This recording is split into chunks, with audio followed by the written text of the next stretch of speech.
Hasta A luego, muchas gracias. continuación, tendríamos la primera ponencia a cargo de la doctora Nicole Bernex. Doctora, se encuentra ya por ahí. Le compartí la posibilidad de ser coanfitrión para que proyecte su presentación. La doctora Nicole Bernex es doctora en Geografía y profesora principal del Departamento de Humanidades de la Pontificia Universidad Católica del Perú, presidenta de la Sociedad de Geografía de Lima, miembro de número de la Academia de Ciencias del Perú, presidenta emérita de la Asociación Mundial del Agua en Perú, ha sido líder para América Latina y el Caribe del Comité Científico de la Convención de Naciones Unidas contra la Desertificación, consultora de varios organismos internacionales, entidades gubernamentales y organismos de la sociedad civil en Perú, profesora invitada de varias universidades internacionales, cuenta con más de 160 publicaciones entre libros y artículos. Doctora Nicole Bernex, es para nosotros un honor que usted nos acompañe y participe en este evento, ciclo de conferencias por el Día Mundial del Agua. Bienvenida, doctora Bernex. Adelante con su presentación. Muchísimas gracias, doctor Juan Enrique Rubiños. Muchas gracias por la invitación. También quiero agradecer y felicitar al doctor Villanueva y con toda la admiración que tengo para el colegio de posgrado específicamente en hidrociencia. ¿Pueden ver mi presentación?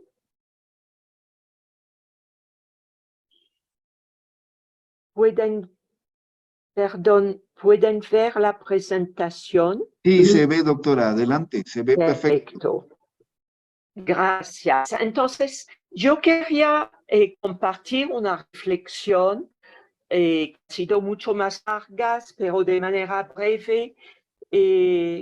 En el mes de febrero pasado, cuando el gobierno de Estados Unidos me pidió presentar esta importancia de la data para la seguridad hídrica y la seguridad alimentaria como para la PEC.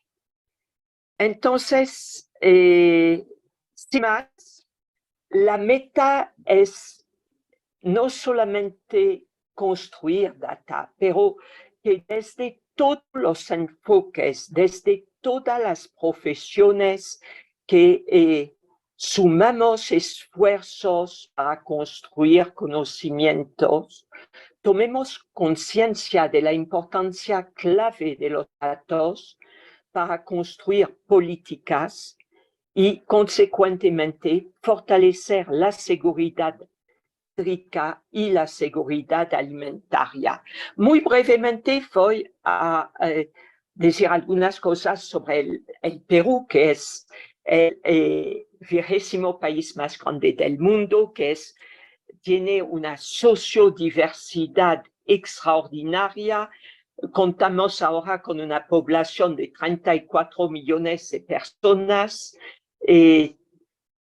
Tiene más de 5% de las aguas superficiales del mundo, pero como la mayor parte de los países, enfrentamos una pronunciada asimetría entre la vertiente del Pacífico y la vertiente del Atlántico, pero también entre la disponibilidad hídrica y la distribución de la población. Como ustedes lo pueden ver, más de 62% de la población está concentrada en la vertiente del Pacífico, que ofrece solo 1,8% del agua disponible en el país, mientras que los 37% casi de la población está concentrada en la vertiente del Atlántico con 97.5% del agua. Eso es sumamente importante, pero más importante todavía decir que la accesibilidad al agua potable no es la mayor, es la menor en la vertiente que cuenta con la mayor disponibilidad, es decir, la vertiente atlántica, la vertiente del Amazonas, la vertiente cuna del río Amazonas, donde hay la mayor accesibilidad al agua potable saludable, es donde hay la menor accesibilidad, lo que muestra también trabajos continuos. Los principales impulsores son el cambio climático, que estresa entre sequía e inundaciones huaicos, el aumento de la demanda de agua por el aumento de la urbanización y el aumento de la población, especialmente al oeste, los cambios tremendos de uso de la tierra y la degradación severa de los ecosistemas. Perdóneme de no haber hecho todos los diagramas en español, pero se ve claramente aquí que los impactos del cambio climático se manifiestan en que 14 millones de habitantes son actualmente muy vulnerables a la inseguridad alimentaria, mientras que más de casi 6 millones son expuestos a las heladas y frío extremos. 2,6 millones a las sequías. Y obviamente esas cifras son generales y no son suficientes para trabajar a nivel local, que es el nivel primero microlocal y local, donde se revierten los grandes problemas respecto a la cantidad y a la calidad de agua. La seguridad hídrica, indudablemente, para poder lograrla, tenemos que tomar acciones que tienen que considerar esos impulsores, pero también el sistema físico, la diversidad biofísica de nuestro territorio, el capital institucional, las competencias, que es clave en eso, la infraestructura hídrica, y clave es también las obras y mantenimiento tantas veces olvidados, el capital financiero y el capital humano.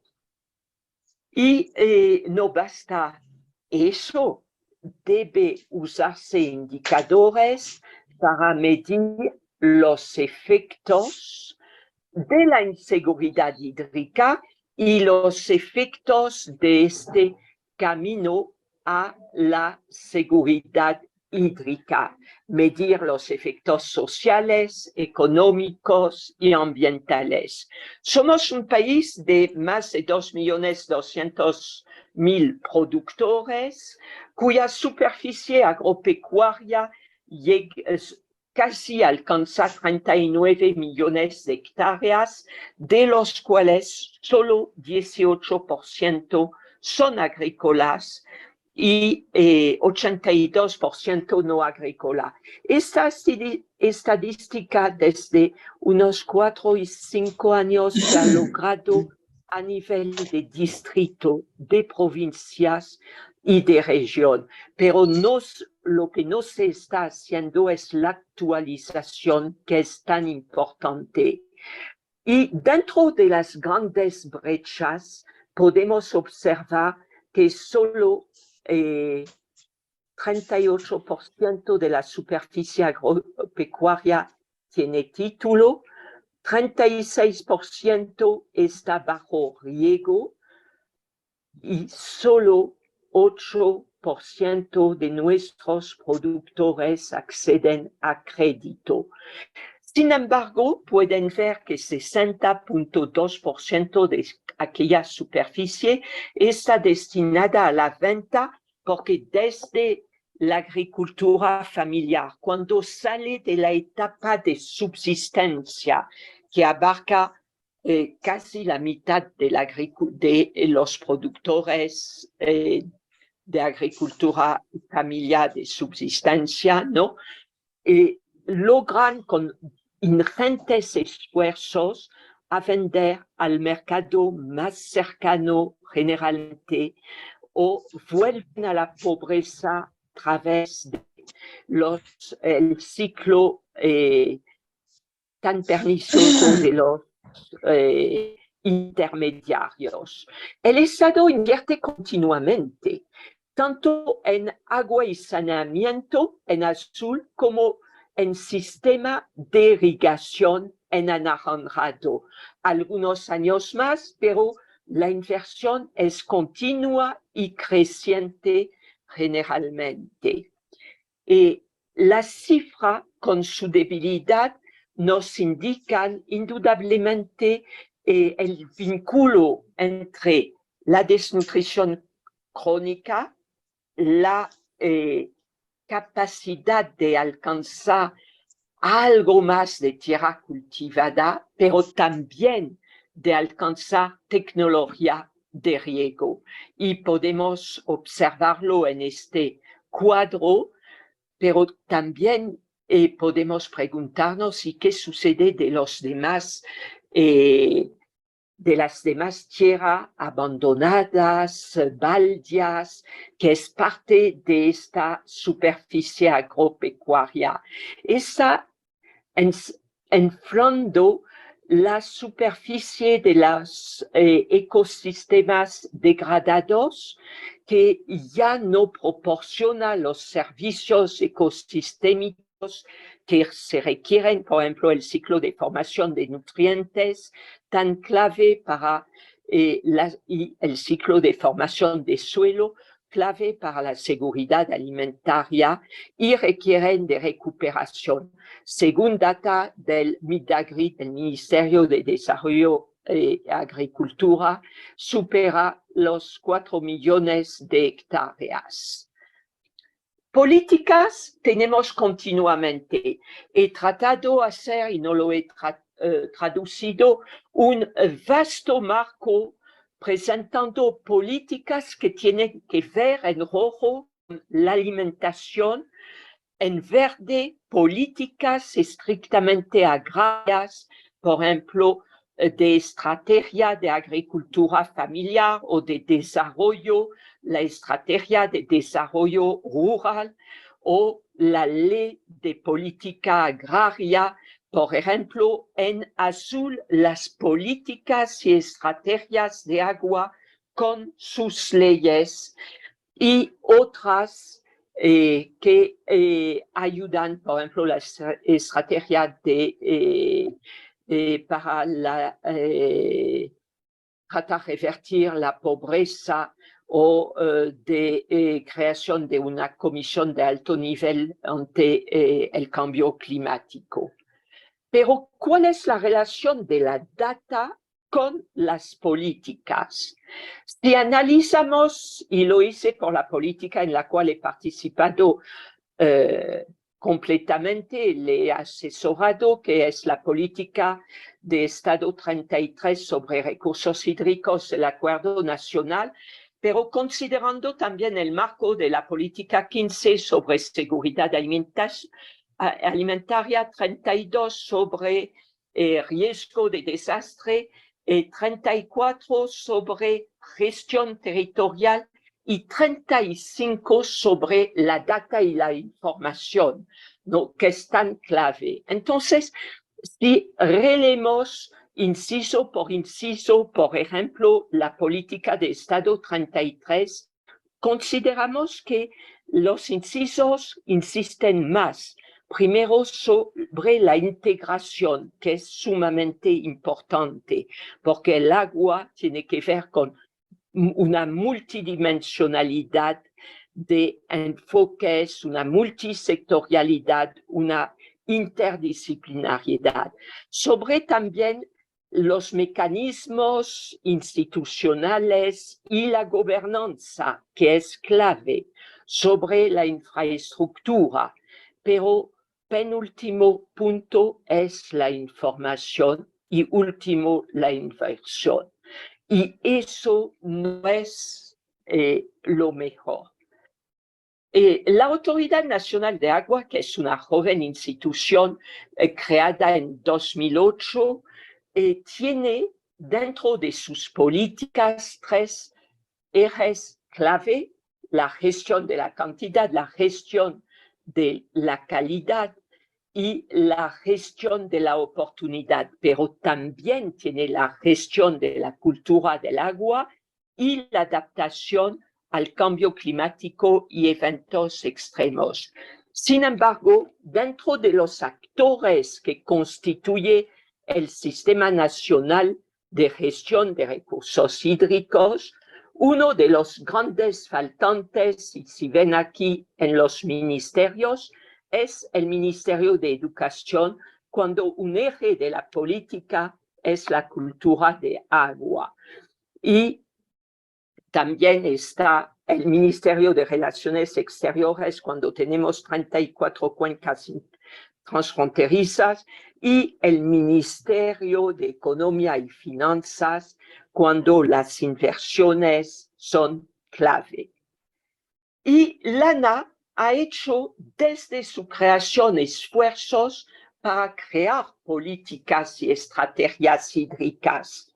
En 2009, junto prácticamente con la nueva Ley de Recursos Hídricos y la puesta en marcha de la nueva institucionalidad, pero en 2013 otra, en 2015 una nueva, y ahora nuevamente estamos ante una nueva forma de hacer política nacional, pero una forma muy interesante, multisectorial, que considera el diseño, la formulación, la implementación, el monitoreo y la evaluación, reconociendo a la base el problema público. Y entre todos los ministerios y las personas que acompañaron viniendo de una u otra institución pública, privada, de la sociedad civil, se ha reconocido que la limitada seguridad hídrica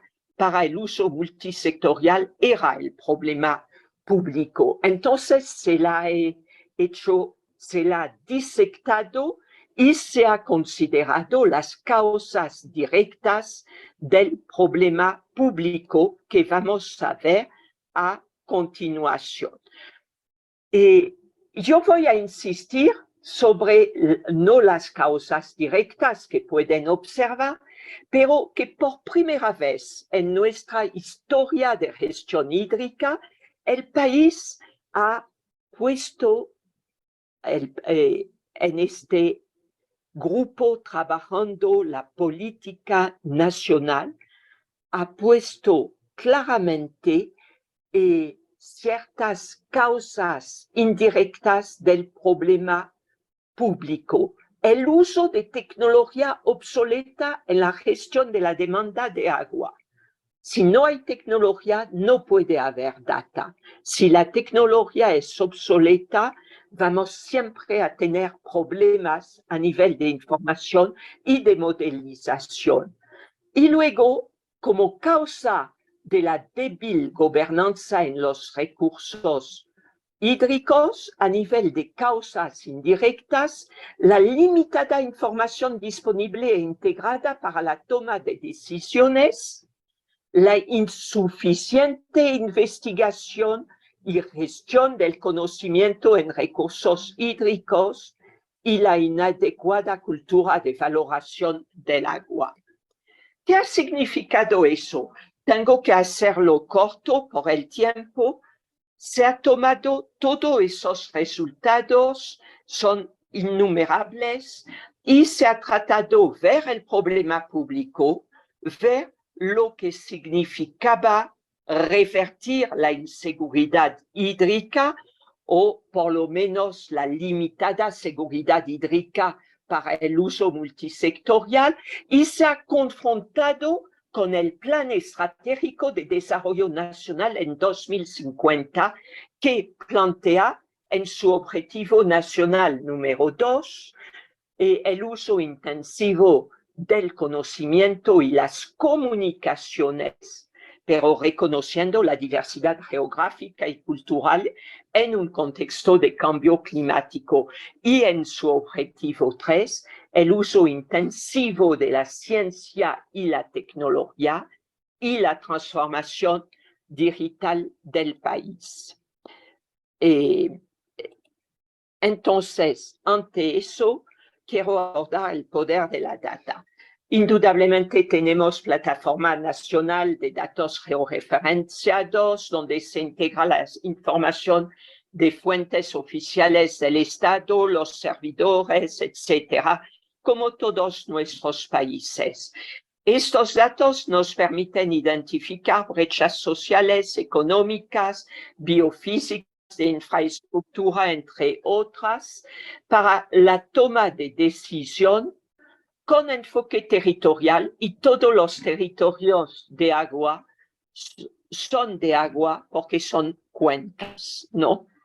Entonces ahí pueden ver la complejidad y la interescalaridad de la infraestructura de datos espaciales del Perú, el IDEC, donde se integra a nivel global y local, cada región, cada sitio, las empresas, los ministerios, los municipios, pero también se integran los hogares, ¿no? Y mucho más. Inteligencia de negocios, aplicaciones móviles, monitoreo y mediciones. Pero, ¿qué significa? ¿Qué ha significado y qué significa hasta hoy para la Autoridad Nacional de Agua este fortalecimiento del Sistema Nacional de Información en Recursos Hídricos? Por ejemplo, una de las actividades es el control y medición de bloques de riego con la finalidad de generar información hídrica organizada, confiable, mediante la medición continua del agua en bloques de riego y captaciones. Y en su inmensa sala, desde la ANA, se puede seguir todo esto. El sistema cuenta con varios instrumentos. Ayer se lanzó Andrea, el análisis de datos y recursos estadísticos, pero hay observatorio de agua, dashboard del Observatorio de Agua para las emergencias, que es tan importante actualmente, la infraestructura de datos espaciales, los servicios y varios otros más, entre los cuales el sistema de monitoreo de calidad de vertimientos, el Observatorio Nacional de Sequía y el sistema de administración de recursos hídricos, donde pueden ver, si entran en la página de la ANA, puede entrar y fácilmente ir a una u otra data. Por ejemplo, desde el año 2018 se ha logrado ubicar 1.307 estructuras de mediciones en bloques de riego en la fachada del Pacífico. Pero, perdón, se ha principiado a tecnificar, es decir, se ha logrado actualmente, apostamos a una tecnología de punta para todos los espacios. Y pueden ver tanto a nivel superficial, tanto a nivel de bloques de riego, tanto a nivel subterráneo, varios de lo que se está poniendo. Sin embargo, había un problema. No basta tener la herramienta, la tecnología, hay que formar a la gente, significa control y medición, significa que cada paso tiene no solamente los expedientes, la ejecución de obras, pero mantenimiento continuo, y significa la capacitación de los distintos equipos y también capacitar en cada paso, no solamente para el mantenimiento de toda esta infraestructura tecnológica in situ, pero también para el levantamiento de información, la articulación con el sistema central y el análisis y el tratamiento. Entonces ven cómo solamente la problemática de la medición y control del agua había cantidades de metas para cada uno de los pasos. Ha sido estudios, construcción de medidores, instrumentación, pero paralelamente capacitación, fortalecimiento de cultura del agua, porque antes hasta 2018 había mucho robo. El INAIREM, el LANA, agricultura, ponía infraestructura y desaparecía. Entonces era una pérdida nítida y nunca se podía tener data. Entonces se ha encontrado que había obligatoriamente que lograr un sistema de capacitación de los responsables en los distintos niveles, pero capacitación también de las poblaciones in situ, capacitación y comunicación para lograr operación y mantenimiento y generación continua, fiel de información. Perdón, hay una revista fenomenal, 4 por año, que parece y que da razón de todo eso desde 2020. LANA trabaja estrechamente con el INAIREM, que es la entidad que trabaja el retroceso glaciar, el aumento de las lagunas, la multiplicación de las lagunas, pero trabaja con el Instituto Geográfico Nacional, con drones, cartografía al 1 en 1000, con el sistema de monitoreo y diagnóstico de sequías hidrológicas del Ministerio del Ambiente, del SINAMI, el sistema OASIS, con el satélite peruano, pero trabajando, y les invito a bucear en este sistema que por el momento es reciente, pero da frutos, que son las famosas campañas por cuenca, la cuenca que tenemos, la cuenca que queremos al 2050 y la cuenca que podemos, con sus distintas fases, sus espacios de difusión y la integración de los conocimientos que se generan a nivel microlocal, local, provincial, regional y nacional. Lecciones exitosas si, por ejemplo, antes que el sistema que les presente fuese instalado, el Programa Nacional de Siembra y Cosecha del Agua, que las medidas territoriales de siembra y cosecha que se validaron en 16 regiones del país a partir de evidencias científicas y construcción de data y conocimiento. Todo eso está obviamente disponible en la web. Yo he tenido la responsabilidad de los departamentos de Ayacucho y de San Martín. Y ha sido sumamente interesante porque lograr que comunidades con un enorme saber tradicional articule con el saber el CTI, ¿no? La CTI, Ciencia, Tecnología, Innovación, y valore también eso, ha sido un desafío muy importante. Como ejemplo de un caso de estudio, muestro aquí muy rápidamente cómo siembra y cosecha de agua integra muchos aspectos. Primero, el comportamiento del clima, pero la variabilidad espacial de la infiltración, humedad del suelo, la relación precipitación-escorrencia. En los acuíferos, no solamente la movilización no solamente el balance, pero la movilización del agua en los acuíferos, y a veces el mismo batolito, por ejemplo, no va a comportarse de la misma manera en el sur y en el norte.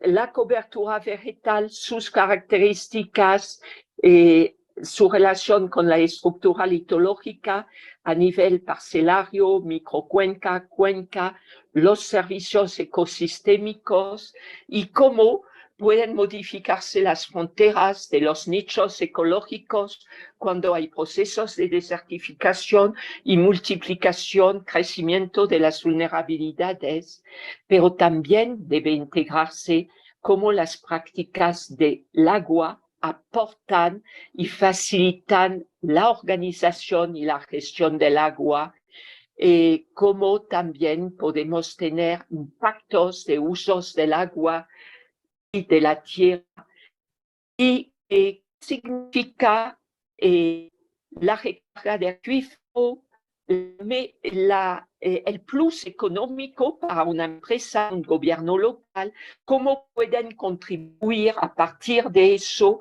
a una gestión del agua más amplia y más sólida, cuáles son las normas existentes y los vacíos para consolidar eso. También un programa de Global Water Partnership, Agua, Clima y Desarrollo en la subcuenca de Santa Eulalia con todas las comunidades, los equipos, que ha permitido instalar mecanismos de retribución por servicios ecosistémicos, trabajando junto la parte alta y la parte baja, la restauración de ecosistemas hídricos, humedales o bofedales, pero también de un bosque relicto. Este año vamos a acabar eso, la comunidad lo va a tener completamente en sus manos, y esto pueden ver parte del bosque relicto, pero también parte del bofedal del Milloc, donde había antiguamente extracción de turba y de musgos para los viveros de Lima, lo que sigue en otros, y todo eso para lograr seguridad hídrica. Entonces, trabajando de una manera puntual, pero también articulada. Por ejemplo, un bofedal, se trabaja biodiversidad, se trabaja suelos, se trabaja agua, pero se trabaja el nexo entre la superficie y el subsuelo para la generación de data. Y hemos encontrado que era muy importante no solamente trabajar estrictamente la gobernanza hídrica, pero también articular con la conservación de los ecosistemas, de los servicios ecosistémicos, para asegurar el agua para todas las necesidades de todos los sectores, y a través de la integración transsectorial lograr la seguridad hídrica.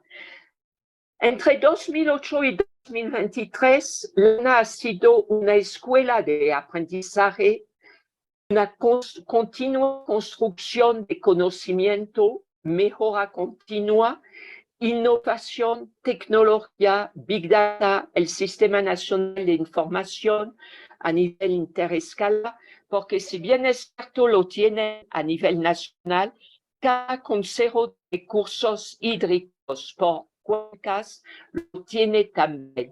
Basta que la gente lo trabaje más.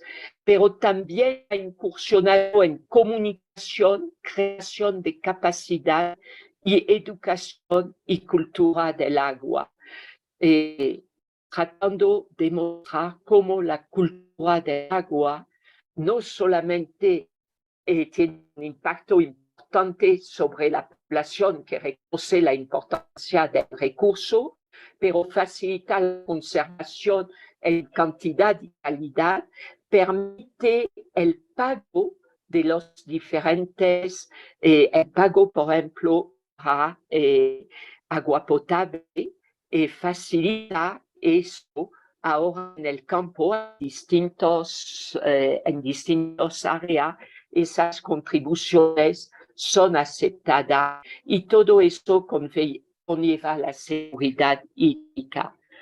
Los desafíos siempre son numerosos.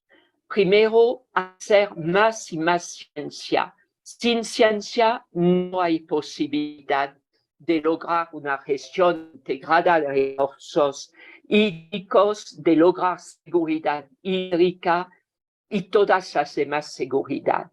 Pero saber valorar las crisis a nivel territorial y ambiental como la que tenemos actualmente en nuestro país por las lluvias, los huaicos, las pérdidas económicas de tierras de cultivo, etc.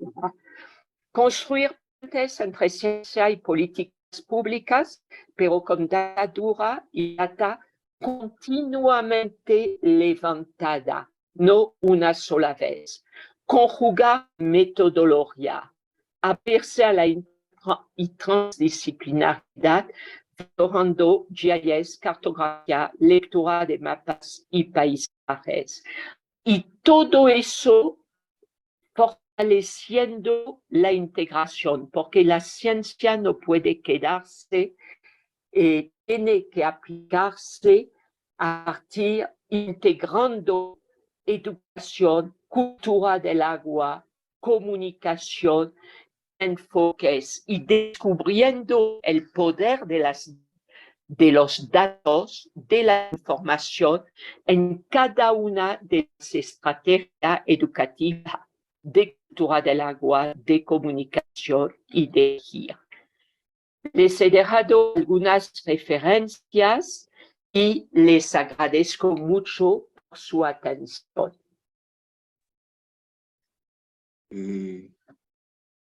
Doctora Nicole Bernex, muchas gracias por esta excelente presentación que nos hace reflexionar sobre la importancia de la data en todas las áreas del conocimiento, tanto técnicas ingenieriles como sociales, económicas, ambientales, de administración y de política, que sin duda son de relevante importancia para solucionar el problema de los recursos hídricos. Muchas gracias, doctora. La invitamos que si nos puede hacer favor de activar su video para que el público le pueda hacer algunas preguntas y comentarios.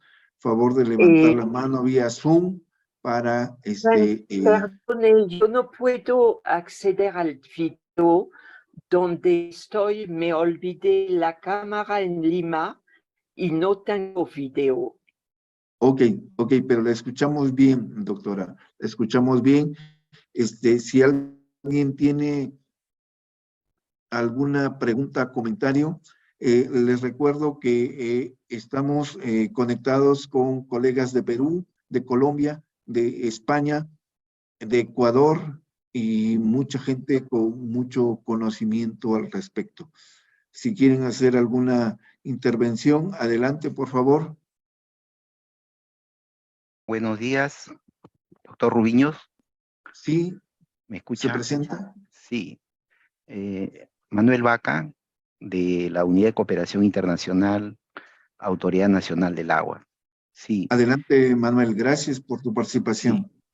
Sí. Felicitaciones a la doctora Nicole Bernex por su gran exposición referente a los recursos hídricos en el Perú.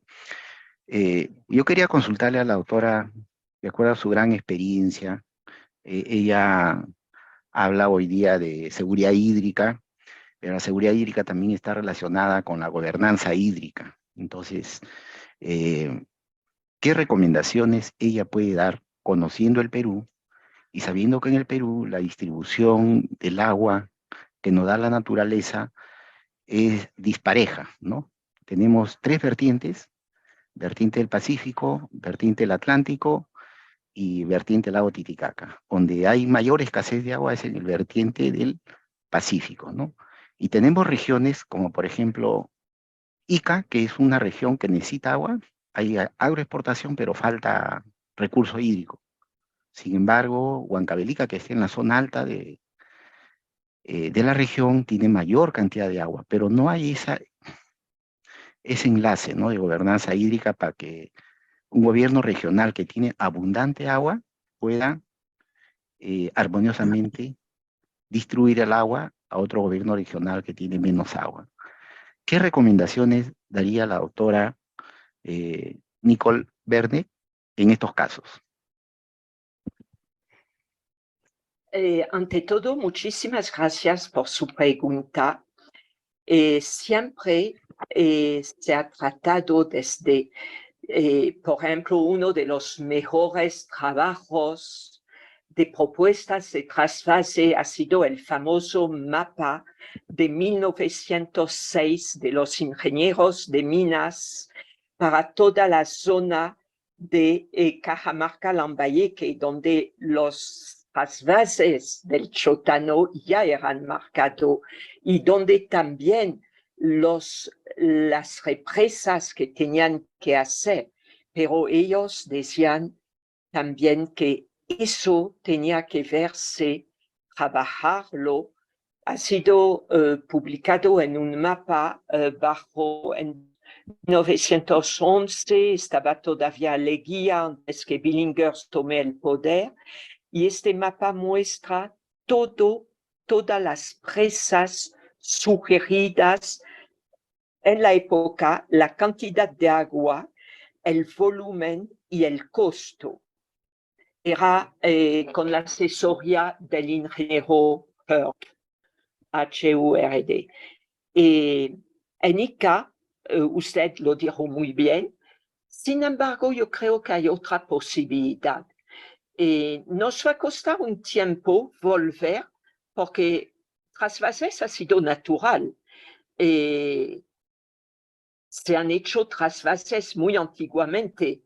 Alejandro von Humboldt notaba cuando él entró en agosto de 1802 en el Perú que el pueblo de Piura quería trasvasar las aguas de las Huaringas, pero que lo que había que hacer era sacar todos esos sedimentos y materiales que rellenaba el río Piura.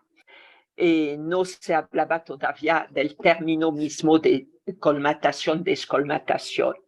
Pero actualmente yo creo que entre Lima e Ica se puede resolver bien, porque ahí hay un doble problema, un problema científico, todavía una tesis doctoral sobre que se está haciendo en La Molina, pero con el apoyo de la Universidad de Calgary, no ha sido concluida y no sabemos exactamente cómo se comporta el batolito en esta zona de la cuenca del Pisco, por ejemplo. Aparentemente no es impermeable como más al norte, pero hay que esperar la data. Pero ¿por qué no hacer trasvase de las aguas del Cañete? Cuando el Cañete tiene tanta agua y podría hacerse también, ¿no es cierto?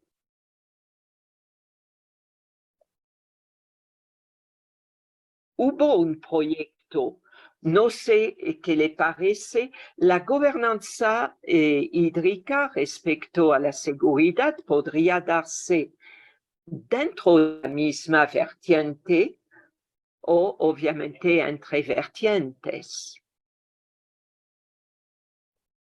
Y lo más importante es lograr trabajar de tal manera su territorio que se facilite la recarga del agua en todos los casos.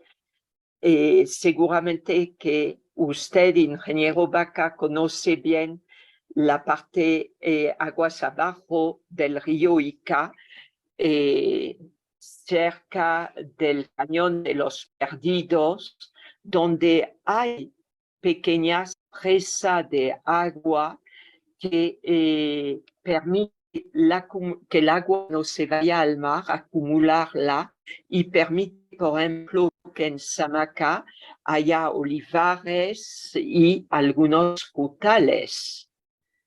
Entonces, hay gestión, manejo, pero hay también responsabilidad de todos los actores e indudablemente la gobernanza hídrica para activar, para lograr que los actores sean responsables.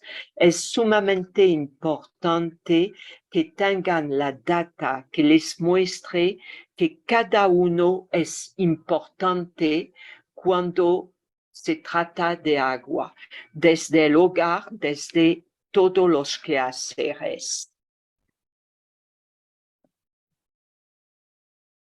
Gracias, doctora, por su aporte, por su reflexión. Sí, justamente son ideas muy importantes, ¿no? Alternativas importantes. Le agradezco, doctora. Hasta luego. Bien, ¿alguien más que quisiera participar, por favor?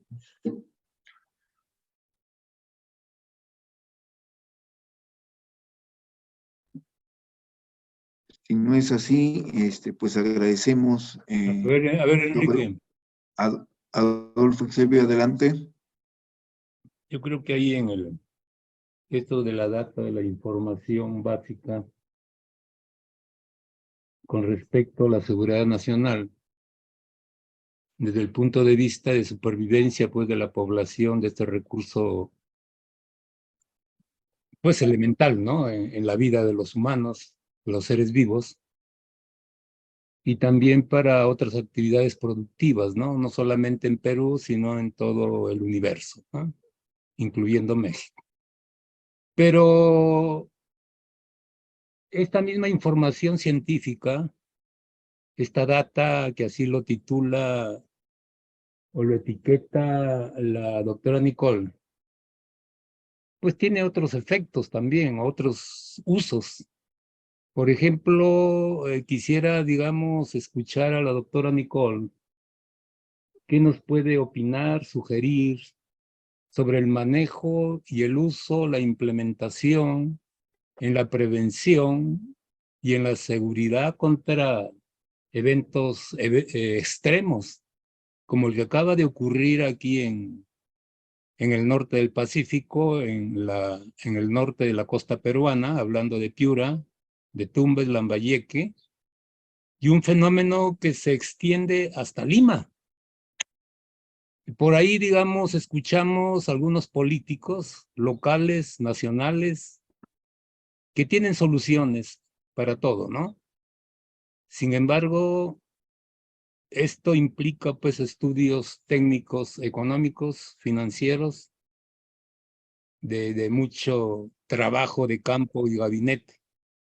Pero en estos últimos días, semana anterior, estas últimas semanas se han presentado impactos meteorológicos raros, así lo etiquetan, como fenómenos de la Niña, que han provocado, pues, inundaciones, daños en ciudades, y específicamente la inundación del río La Leche, ¿no? En todos los pueblos cercanos a la ciudad de Lambayeque. Entonces, doctora Nicole, por favor, si puede usted resumirnos, explicarnos el por qué siguen sucediendo estos eventos y sus impactos en la sociedad con respecto a la data científica para el seguimiento, digamos, del uso del agua en sus aspectos de sequía, gobernanza y los aspectos de prevención correspondientes.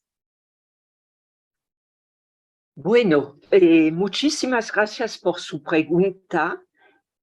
Justo abrimos el campo de Lambayeque nuevamente y toda la zona de La Leche para la investigación. Hemos trabajado desde el 91 en esta zona y esta vez es con nuestros estudiantes que ha sido una decisión tomada en enero, no sabíamos eso, pero yo quisiera antes dos cosas. No podemos estudiar ningún impacto si no hacemos memoria. Eso es muy importante, saber qué ha sucedido, dónde, cómo. Pero no basta hacer memoria del impacto, hay que hacer memoria del territorio. Como un ejemplo, usted es piurano, ¿no? Yo soy ferreñafano, si recuerda, doctora, que estuvimos en el colegio de posgraduados el año pasado. Sí, ya sí. Perdone. El río Moche, los trujillanos se quejan, ¿no? Que las quebradas se activan, que el agua llega a sus calles, avenidas, barren con los autos, entran en la casa, lo que ha sucedido en Chosica también esos días, o que el director del museo de Sican dijo, bueno, que el agua estaba entrando en todas partes, ¿no? Y que la carretera se va al río, el río muerde, pero el río es libre. Los territorios los más afectados, cuando se habla de ciudades como Chosica o como Trujillo, esas calles o avenidas son antiguas quebradas. Es decir, como personas hemos artificializado, hemos usado algo que es natural y que retoma sus derechos. Yo creo que cuando se hace un estudio, y se debería tener, porque hay tanta documentación sobre eso, que cada municipalidad debería conocer exactamente el trazado el trazado de su red hidrológica, la que se ha vuelto o que invisible, o que las ciudades, los caseríos, los pueblos han invisibilizado por su ocupación. Ahí están los sitios de mayor riesgo. Es una data que se tiene, pero que hay que colectar y hay que utilizar. Es el primer punto. En Arequipa es exactamente lo mismo. En una ciudad de 1 millón de habitantes hay quebradas que se reactivan y procesos de sofusión que se dan en las calles o avenidas y que generan desastre. Pero, a ver, de un lado hay eso. De otro lado, todos los procesos se desencadenan en la parte alta de nuestros ríos. Y en la parte alta tenemos que ver qué se está haciendo. Se está deforestando continuamente y se está sobre todo acabando con las márgenes de los ríos. Se está acabando con los servicios ecosistémicos que brindan seguridad física. Cuando se anula el servicio de escorrentia, cuando se anulan los servicios de percolación y recarga, indudablemente. Y sabemos que la precipitación anual, por ejemplo, de una zona como Piura puede ser en la parte alta 800 milímetros, pero en la parte, cuando hay FEN, es 4.000 milímetros. es decir, 5 veces más, pero la intensidad también de 7 milímetros hora en precipitación normal son 70 milímetros hora, de un caudal que puede ser un caudal medio entre 36 y 80 metros cúbicos segundo. Para el río Piura pasa más de 3.600, es decir, es muy complejo y por eso hay que trabajar tanto a nivel retrospectivo como a nivel la data actual para ver cómo hacer frente a eso. El Japón tiene ejemplos en Tokio de cuando una de las quebradas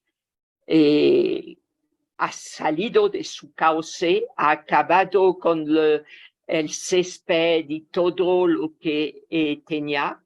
Lo que han decidido es dejar como testigo los bloques, la parte del desastre y no de nuevo hacerlo,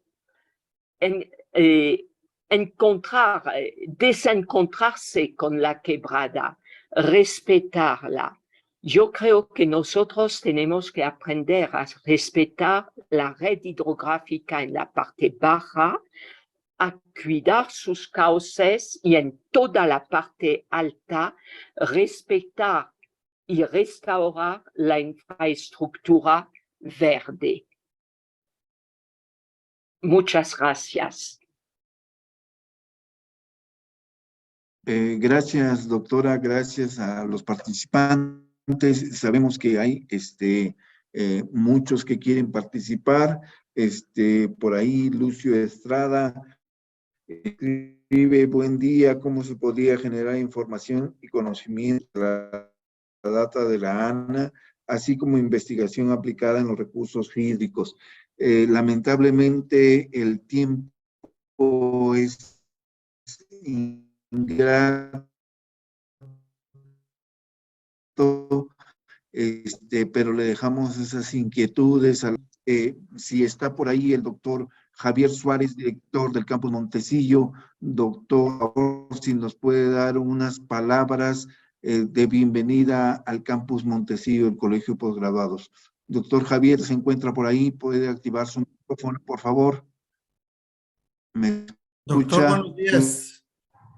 No sé si me escuche. ¿Se escucha?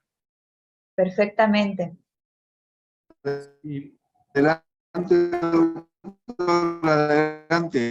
Adelante, doctor. Pues muy buenos días a todos. Siempre un placer estar aquí con usted, doctor, con todo el programa de hidrociencias. Y en esta ocasión, pues está celebrando ya un día más del agua a nivel mundial. Agradecer a todos los participantes de los países que acabo de escuchar. Parece que está por aquí personas de el Perú, de Ecuador, de España. Todos ellos bienvenidos a esta actividad que es tan importante, ya que no solo en México, sino en el mundo parece que estamos enfrentando la problemática de garantizar que el recurso hídrico pueda ser sustentable para todas las actividades que requiere un país. En particular, en México tenemos grandes retos. Hay estadísticas en donde se indica que nuestros mantos acuíferos están siendo sobreexplotados y requiere de una gran atención. Como ya se ha descrito en la participación anterior, los problemas que enfrenta no solo México, sino el mundo, pueden ser solucionados a través de la ciencia. La ciencia como un elemento importante que genera conocimiento para solucionar los problemas que enfrenta actualmente la humanidad. Esperemos que este tipo de actividades también pueda llegar sobre todo a nuestras autoridades, a las autoridades que están tomando las decisiones en nuestro país, en donde creemos que hace falta todavía más inversión en investigación, en educación, para que podamos resolver nuestros problemas. Entonces, pues yo agradezco muchísimo que se den este tipo de eventos, que se difunda la importancia que tiene el tratar el tema del agua y sobre todo, ojalá, ¿verdad? Hacía una reflexión sobre, en muchos foros se presentan la problemática que se tiene en México, que se tiene en el mundo, y creo que es tiempo también de presentar en este tipo de eventos soluciones a la problemática como la que anterior, ¿verdad? En donde se pueda ver que precisamente este trabajo de investigación, esta creación de conocimiento a través de la ciencia, pues ya tenga un impacto en nuestras comunidades. Existe, creo que, una gran necesidad de que pasemos a la acción. Hay muchas actividades entre académicos. Yo veo aquí cerca de 73 personas, un poco más, atendiendo la reunión. Y creo que buena parte de nosotros, pues somos académicos, somos personas que estamos conscientes de las problemáticas que están viviendo nuestros países, pero también habría que pensar cómo llegar a las personas que tienen el poder de tomar decisiones, cómo llegar a nuestras autoridades que tienen el deber y tienen el poder, ¿verdad?, de tomar decisiones con respecto a estas grandes problemáticas que tiene el mundo y nuestro país. Creo que sería muy bueno, también creo que se trató en el tema, habló un poquito sobre esta necesidad de estar en contacto con nuestros poder legislativo, el poder ejecutivo, cómo llegar a convencer, a concientizar a nuestras autoridades de gran nivel que esto que requiere el país es importante. De hecho, todos los países es muy importante. Y la otra también que acabo de mencionar, presentar resultados, presentar ya en estos foros lo que la ciencia puede hacer, aunque sea en regiones muy pequeñas, pero presentar resultados creo que también es importante. Y luego la difusión, ¿verdad? La difusión de estos resultados, porque de otra manera creo que no podríamos avanzar. Entonces, pues yo agradezco mucho que me hayan dado la oportunidad de dirigir unas palabras y pues muchas gracias por todos en este evento, por su participación y pues gracias y que el evento cumpla con los objetivos que se planteó. Muchas gracias, doctor Rubiños. Gracias, doctor Javier Suárez, muy acertadas como siempre sus comentarios y un placer escucharlo y que esté usted con nosotros. A continuación.